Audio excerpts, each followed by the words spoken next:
I want to start tonight by telling you that I am about to talk about something I have seen exactly once in my life. I was 19 years old when I saw it. I am almost 40 now. I have not seen it since. What I'm going to tell you is what I remember. Memory is a thing that gets softer at the edges. Take this the way I'm telling it. This is a story my father has been carrying since 1986. Taiki Kimura gave him a copy of a page. The page was a copy of a letter. The letter was written by Bruce Lee, to himself, in January of 1969, and was found by Linda 4 months after he died. The letter has been published. Most of it. There is a line in my father's copy that has not been published. I am not going to read that line to you. I'll tell you why later. Bruce wrote the letter in January of 1969. He sealed it. He put a date on the envelope. The date was 1980. He put it in a drawer. He told no one. He was 28 years old. He had 4 years left to live, and he didn't know it. Last time I told you about a hotel room in Hong Kong. About a watch that ticked through 90 seconds. This time the artifact isn't a watch. This time the artifact is a piece of paper. And unlike the watch, the paper is in my father's house. I have held it in my hand. Once. My father keeps it in a book. I'm not going to tell you which book. Some things I keep for myself.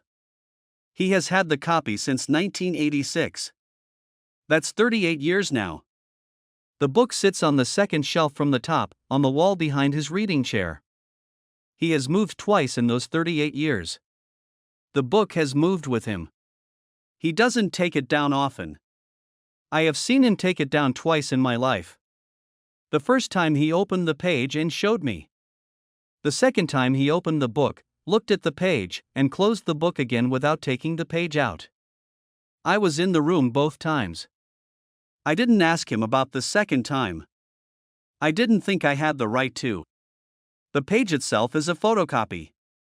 It's not the original. The original is, well. The original was Linda's. What happened to the original I don't know for certain. I'll get to that. The copy my father has is on yellowed paper, a pale tan, the way photocopy paper from the mid-80s yellows when it sits between the pages of a book for 40 years. The page is folded in 4. The fold in the center has been opened and closed enough times that it has worn through almost to the point of tearing. There is a small nick at the top right corner.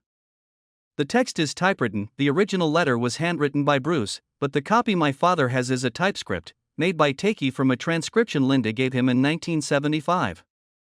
So what I'm describing is a copy of a transcription of a handwritten original.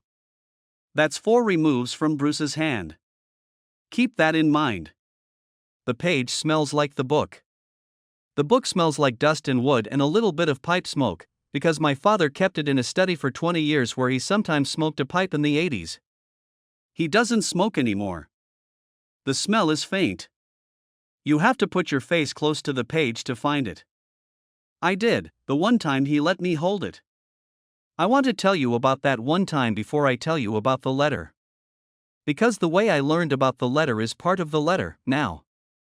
The story is the inheritance. It was December of 2004. I was home from college for the winter break. My father was 61. He had just retired 3 months earlier. He'd worked his whole life for the same company, an aerospace subcontractor in the Seattle area, and he had finally stopped. He was in a strange mood that whole December. Quiet. Reading more than usual.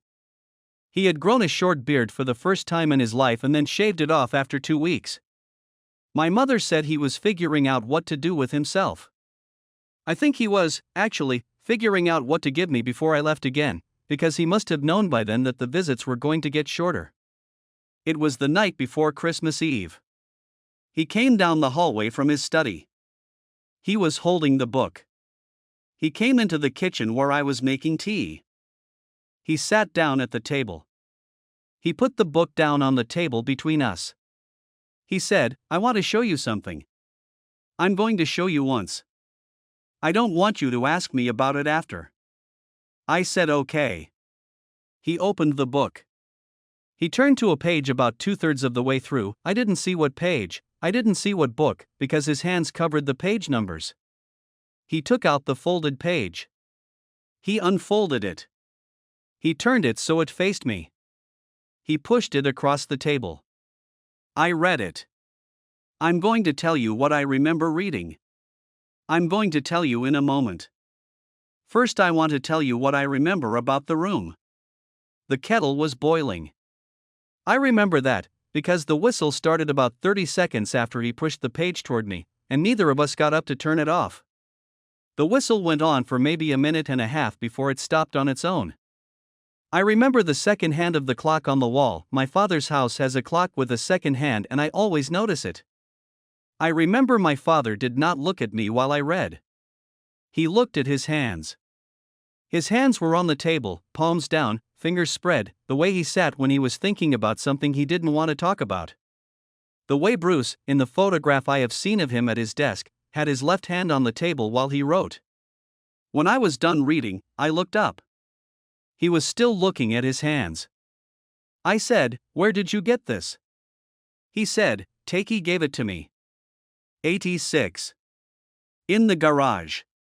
I said, "Why didn't you ever show me before?" He said, "Because you weren't going to understand it before." I said, "Do I understand it now?" He didn't answer. He took the page back.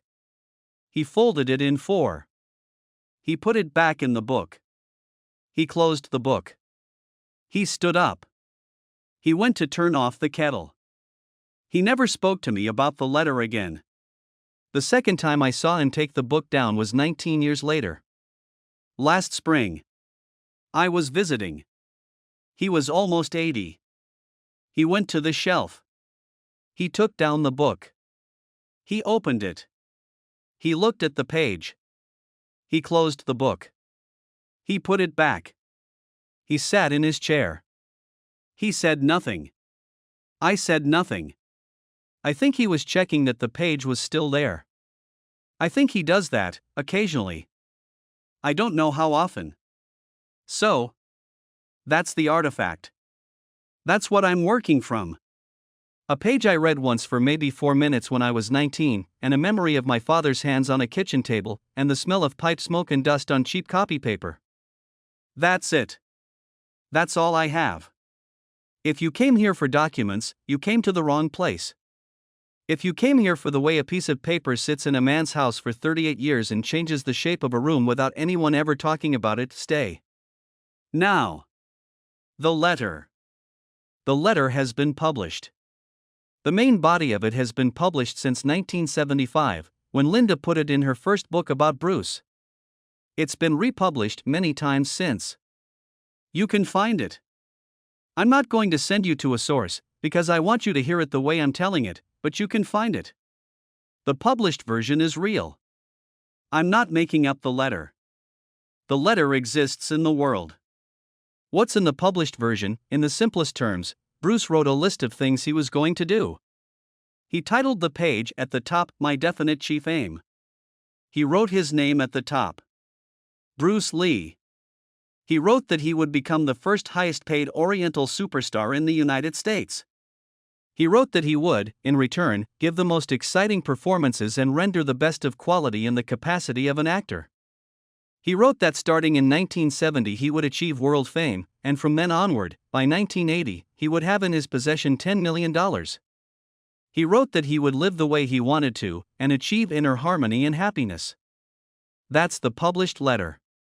That's the part everyone knows. He signed it. Bruce Lee. He dated it.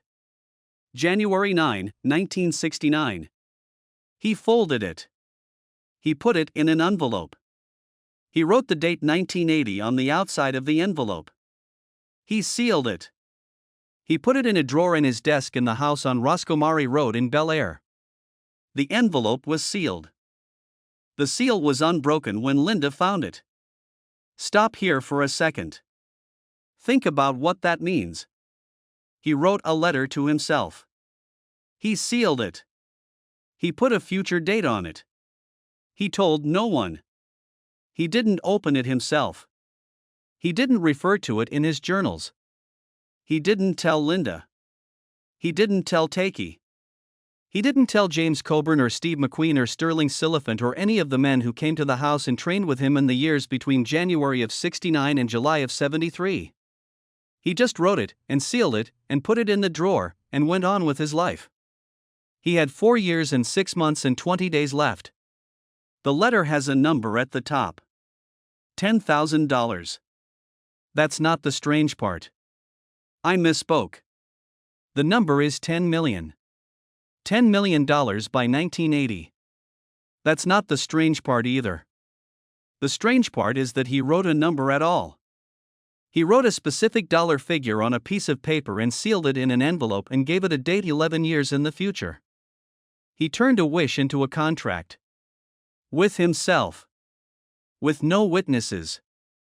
I want to tell you about January of 1969. About what was actually happening in Bruce's life when he sat down at that desk and wrote those words. Because if you don't know the context, the letter sounds like ambition.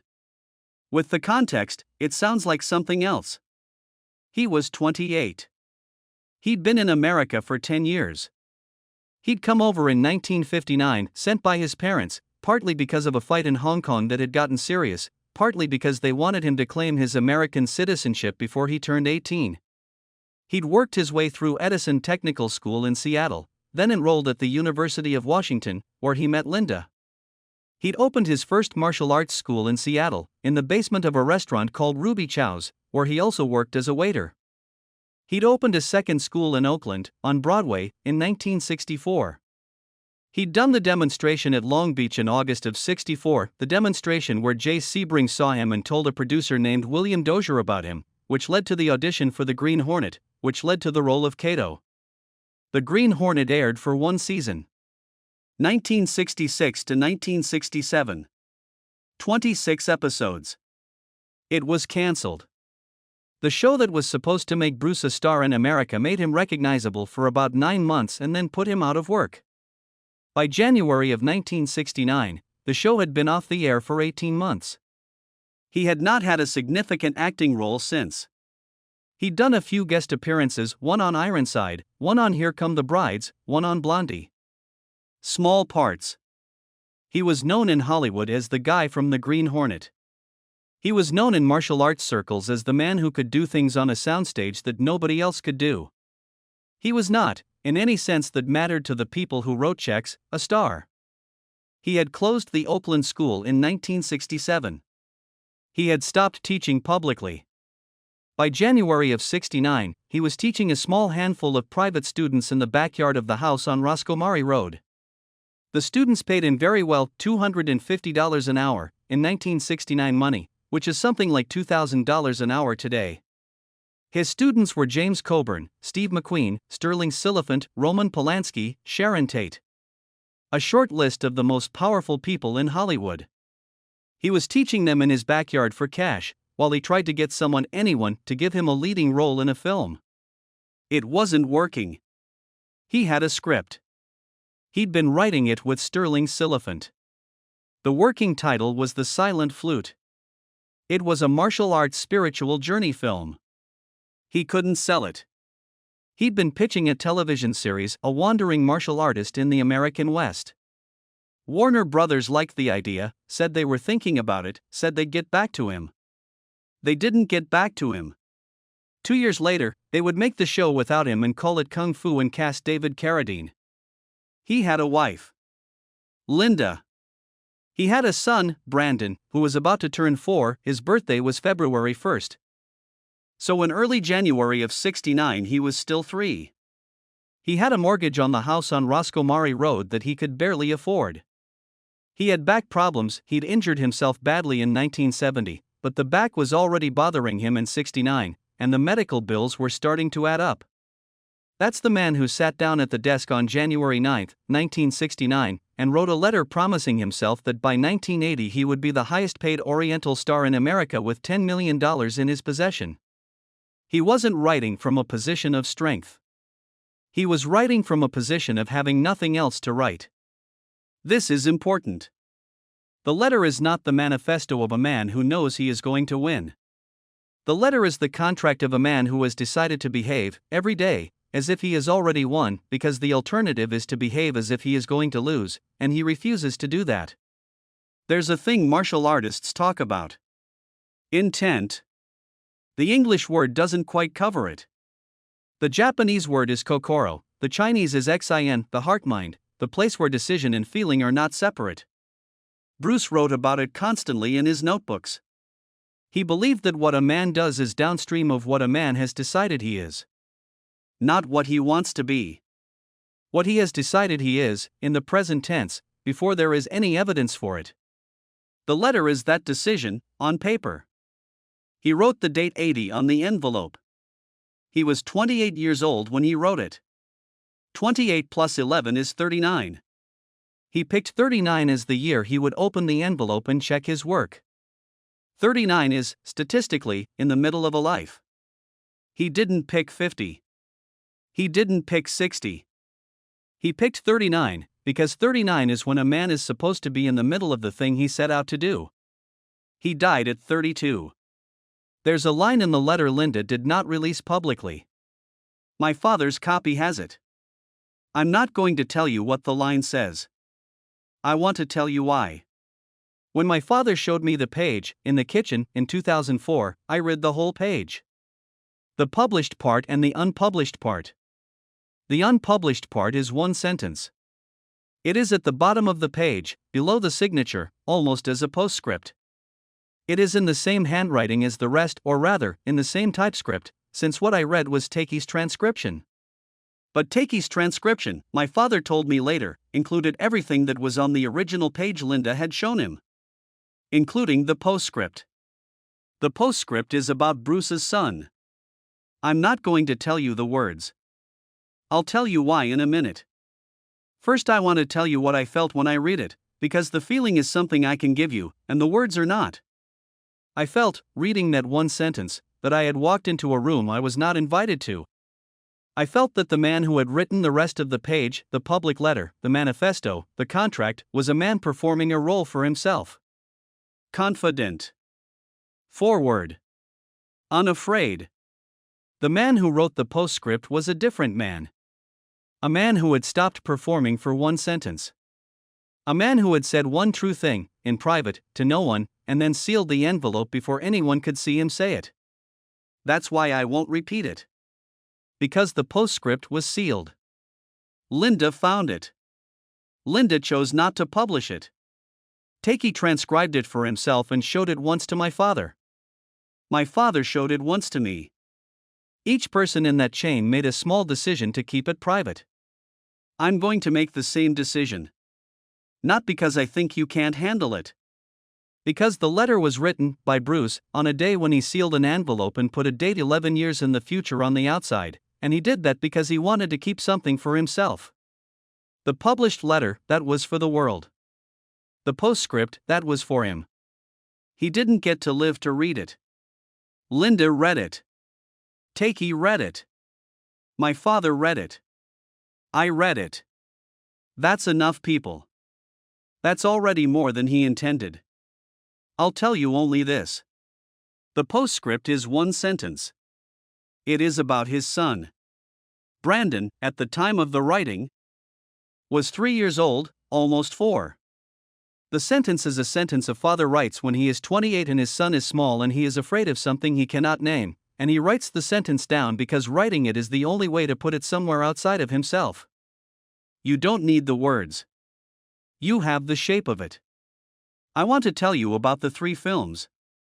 In the published part of the letter, the manifesto, the part Linda put in her book, Bruce listed, among other things, the kinds of films he was going to make. He didn't name specific titles. He couldn't have. In January of '69, he didn't have a single film deal of any kind. He was teaching karate to movie stars in his backyard for cash. He listed instead the kinds of roles. The kinds of pictures. He wrote, in plain language, that he would be the leading man in 3 pictures of a particular character, a character who was, in his words, a man of inner stillness who could move through the world without being moved by it. He didn't use those exact words. I'm paraphrasing. The actual phrasing in the letter is more elaborate. Bruce wrote in a slightly formal English, the English of a man who had learned his prose style partly from American self-help books and partly from translations of Chinese classics. The letter sounds, in places, like a man writing a vow. In other places, it sounds like a man writing a business plan. Both things at once. He wrote that he would make 3 pictures. He made 2.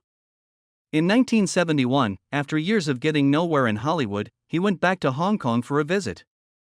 Raymond Chow, who had just left Shaw Brothers and started a new studio called Golden Harvest, signed him to a 2-picture deal. The first picture was The Big Boss. They shot it in Thailand in the summer of '71, in brutal heat, on a budget so small that Bruce did most of his own stunts because there was no money for stunt doubles. It was released in Hong Kong in October of '71 and broke every box office record the territory had ever seen. The second picture was Fist of Fury, released in Hong Kong as The Chinese Connection in some markets. The titles got tangled up in distribution. Released in March of '72.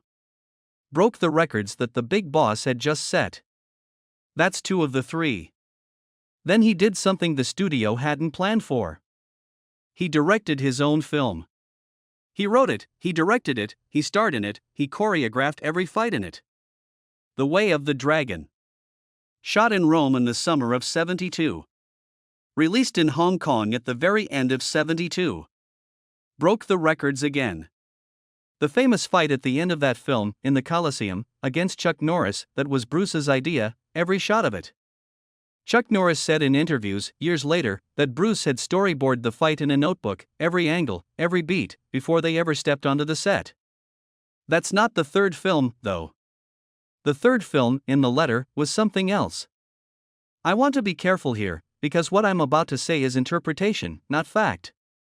The letter does not say I will make 3 specific films. The letter describes a kind of role, 3 times, in slightly different forms. What I'm about to tell you is what my father believes those 3 descriptions referred to, based on what Takei told him, based on what Takei thought Bruce had told him in the years after the letter was written. The first description in the letter, the man of stillness who acts only when he must, that's the big boss.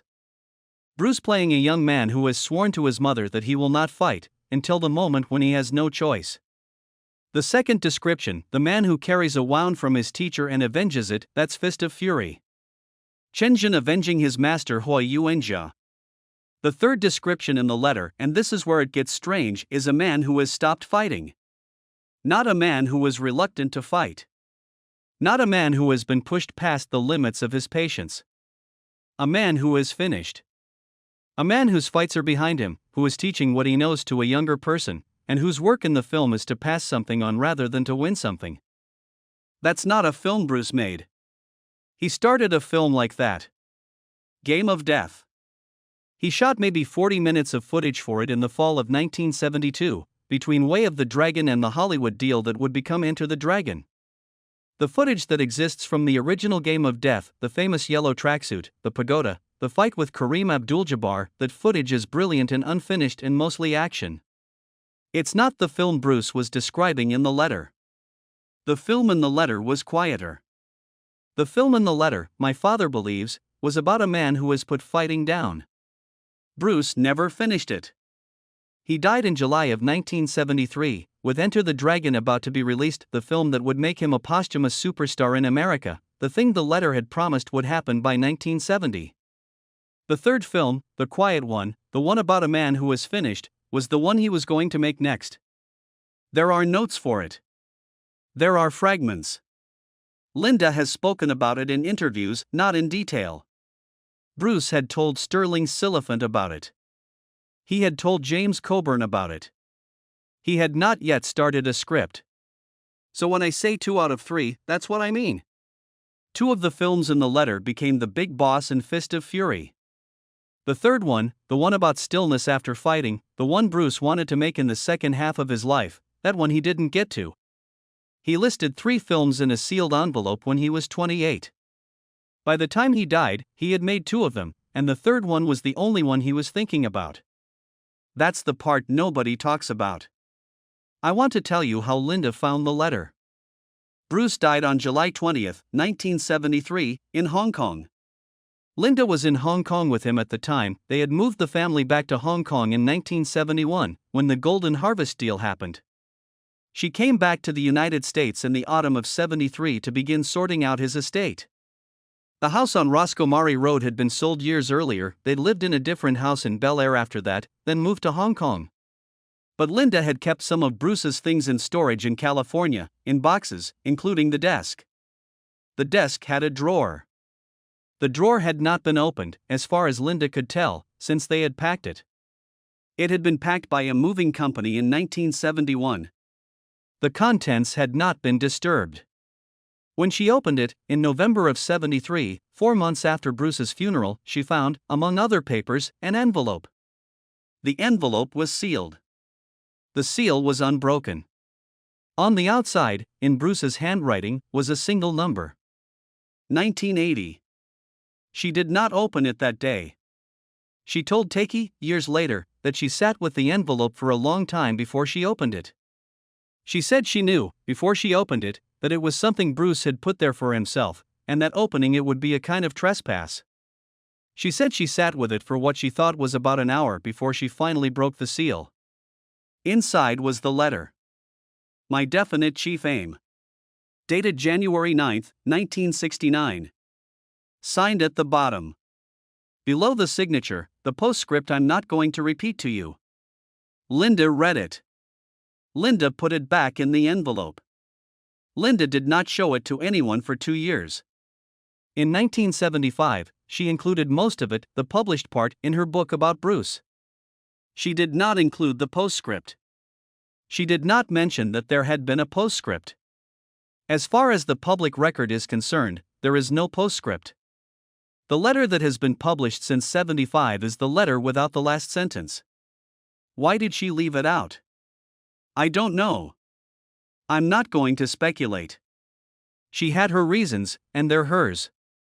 Takei believed, and my father believes, that she left it out because the postscript was the part of the letter Bruce had written for himself alone, and she was honoring that. I think that's probably right. I'm not going to put more weight on it than that. In 1975, around the time the book came out, Takei came to visit Linda. He was, by that point, the senior surviving member of Bruce's Seattle students, and Linda trusted him in a way she trusted very few people. She showed him the original letter.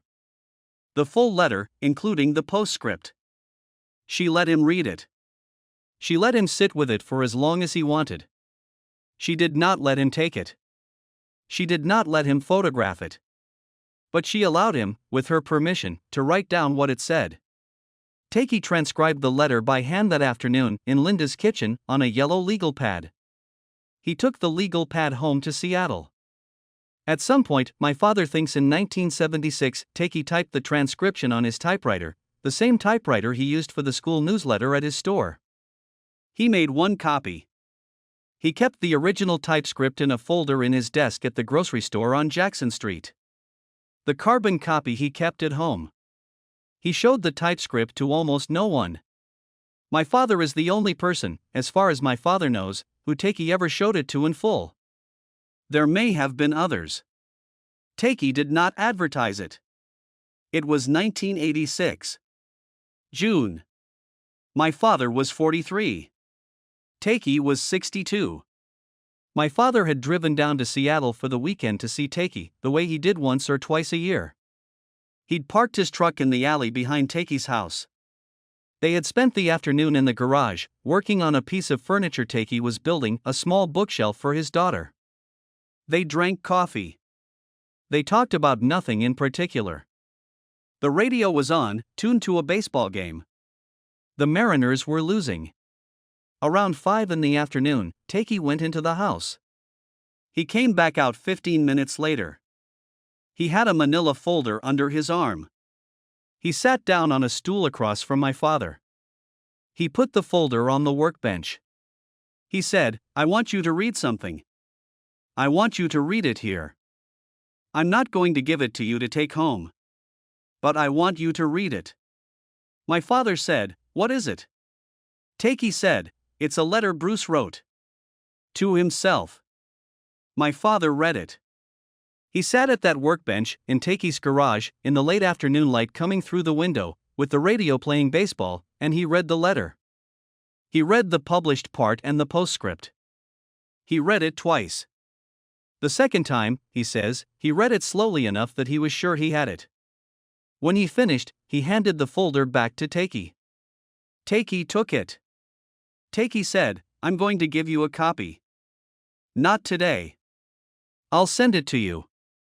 I want you to have it. I don't want it to be the only copy left after I go."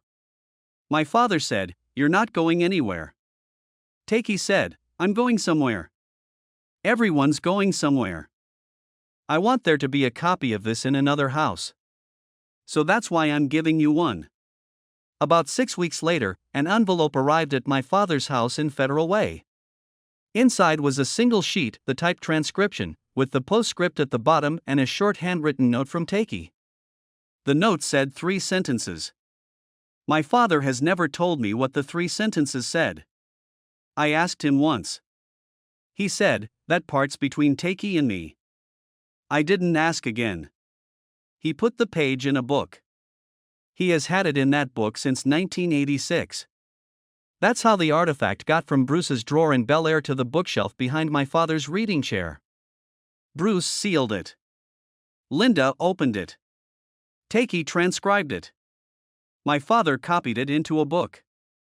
I read it once, when I was 19. Now I'm telling you about it. 6 pairs of hands. Each pair carried it for a while. The page is still in the book. I want to tell you what came true. He wrote that he would be the highest paid Oriental star in the United States. Enter the Dragon was released on August 19, 1973, 4 weeks after his funeral. By the end of 1973, it had grossed more in the United States than the entire annual output of several Hollywood studios. By 1980, the year on the envelope, Bruce Lee was, posthumously, one of the most recognizable faces on earth. Higher paid than any Asian actor who had come before him. By any measurement that the letter would have used, this part came true. He wrote that he would achieve world fame starting in 1970. He missed that one by about a year. The Big Boss came out in October of '71. World fame, by the standards he meant, started then. Close enough. He wrote that he would have $10 million in his possession by 1980. He didn't. Not personally. The estate did, eventually. Enter the Dragon alone, by 1980, had grossed something close to $100 million worldwide against a budget of less than $1 million. But Bruce, personally, in his bank account, in his hand, never. He died with debts. He died before the windfall. The $10 million arrived. He didn't. He wrote that he would live the way he wanted to, and achieve inner harmony and happiness. I don't know how to grade that one. The people who knew him well say he was, in the last year of his life, more at peace than he had ever been. He was also under enormous pressure. He was also, by some accounts, sleeping badly, eating badly, working too hard, taking medications for the back injury, struggling. Both things were true. Inner harmony, partial. Happiness, partial. He didn't live long enough for the question to settle. He wrote 3 film descriptions. He made 2. The third one, the quiet one, he was thinking about it in the last year of his life and never got to it. He wrote a postscript about his son. His son was almost 4 when the letter was sealed. His son was 8 when his father died. His son became an actor. His son died on a film set in March of 1993, at 28 years old. The same age Bruce was when he wrote the letter. I'm not going to say more about that. I told you I wouldn't repeat the postscript. I'm keeping that promise. The dates on the envelope, January 9, '69, on the inside, 1980 on the outside, define a window. 11 years. Bruce got 4.5 of them. He filled those 4.5 years more densely than most people fill their entire working lives. Whether he would have made it to 1980 in the way he had imagined, we don't get to know. The envelope was opened 7 years early, by his widow, in the wrong room of the wrong country, with a feeling in her chest that I cannot imagine and will not try to describe. I went to my father's house last spring. I told you earlier I drove past the Mandarin Hotel in Hong Kong. I didn't tell you that on the same trip, when I came back, I stopped at my father's house in Federal Way for 2 days. He's 79 now. He's slower than he was. He still doesn't wear a watch. He still tells time by the light through the window. On the second night I was there, I sat in the chair across from his reading chair. He was reading. I was not. The lamp between us was on. The book, the one with the page in it, was on the shelf behind him, second from the top. I could see the spine.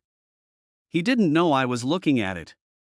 After a while, without putting his book down, without looking at me, he said, "You're thinking about it." I said, "Yes." He said, "Don't ask." I said, "I wasn't going to." He read for another few minutes. Then he closed his book. He looked at the shelf. He looked at me.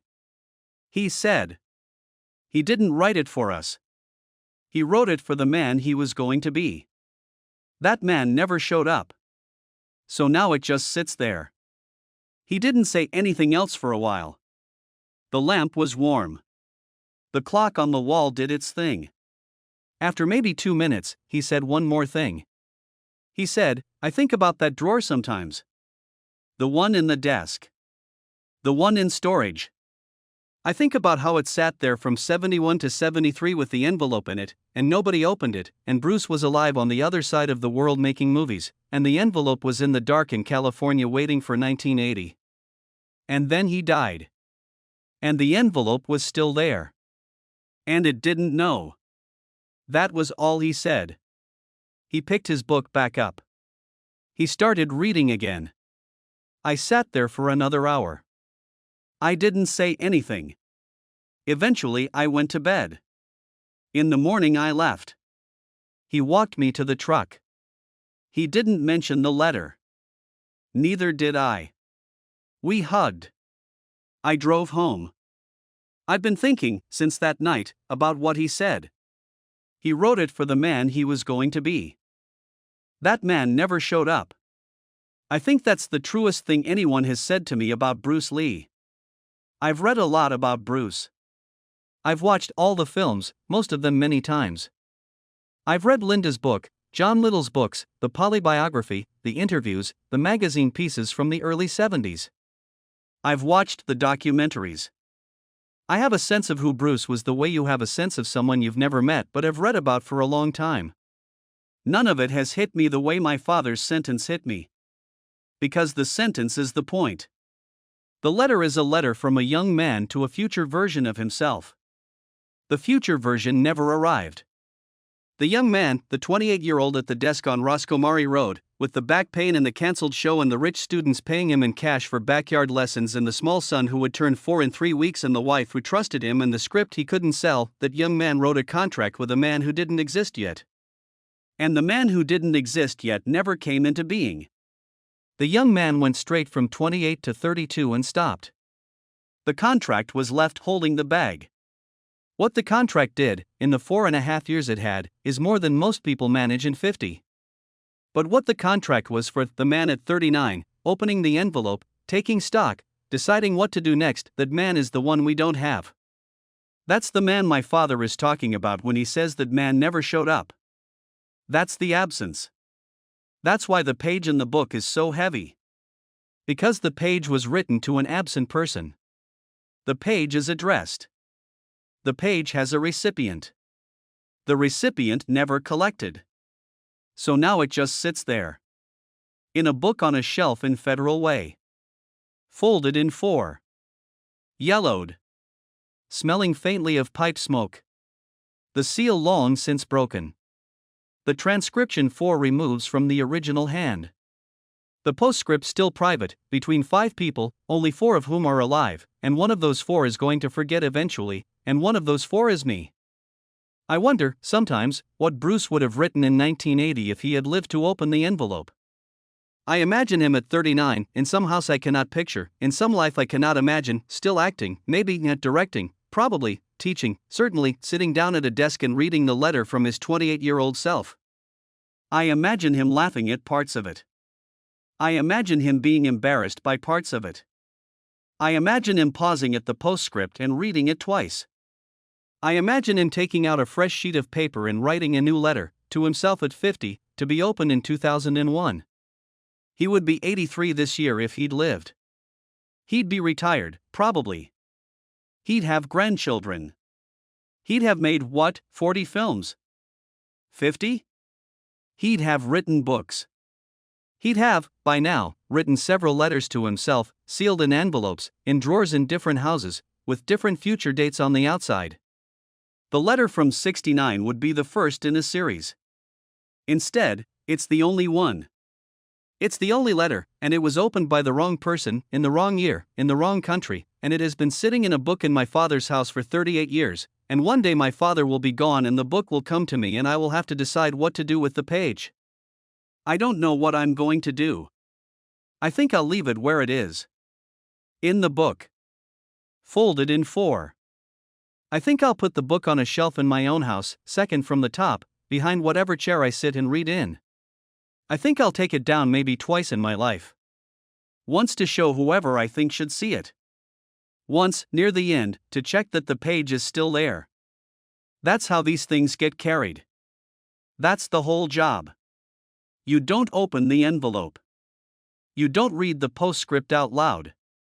You don't make the page do anything. You just keep it. You let it sit. You let it know it has a place in a house. And someday you hand it to someone else who will keep it and let it sit and hand it on. The letter was written in January of 1969. It will, if I do my job, still be in a book in someone's house in 2069. 100 years from when Bruce sealed the envelope. A young man's contract with a future self, traveling forward through houses and shelves and folded paper, looking for the man it was addressed to. It hasn't found him. It's not going to. That's not what the letter is for anymore. The letter is for the people who keep it.